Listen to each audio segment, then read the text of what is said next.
What do you see the end game here being? I mean, we've got all this climate stuff, and they're saying, well, we got to clean up the world. We've got to go net zero by 2050 because there's a climate emergency, blah, blah, blah, blah. And, I mean, there's so many people out there now who are waking up to this nonsense. But ultimately, how do you see this shaking out? Does this have a lot to do with the smart cities, the 15-minute city plans? That, I mean, if you look at this story that comes from the CBC regarding Winnipeg, and I know for a fact the same thing is happening in Calgary because I just heard from a friend there today. There's a lot of zoning bylaw changes going on in suburban neighborhoods where they're now allowing fourplexes, sixplexes, eightplexes to be built alongside traditional, single family homes. And this is a densification program, Maggie. They're trying to densify the suburban areas of our large cities. Why? Because there's a housing crisis? Because there's so many immigrants coming to this country? I mean, like, what exactly is going on? Are people moving in from the country?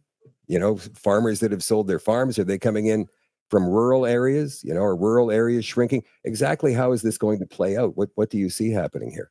The sustainable development, when we look at that development scheme when it was created, it's all about redirecting population growth away from rural areas and small towns and into high density urban areas. How will this play out? How will we stop it? We definitely need to get ahead of this carbon credit system. And to me, we need to cut this off at the Achilles heel, which is at the grassroots level.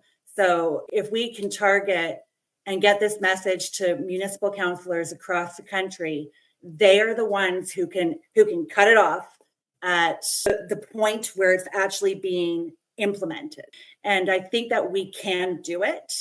We will probably end up with some variation of,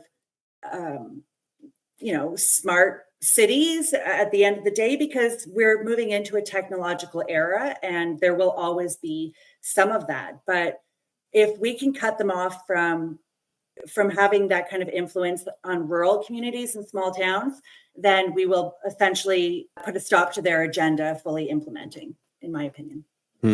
That's interesting.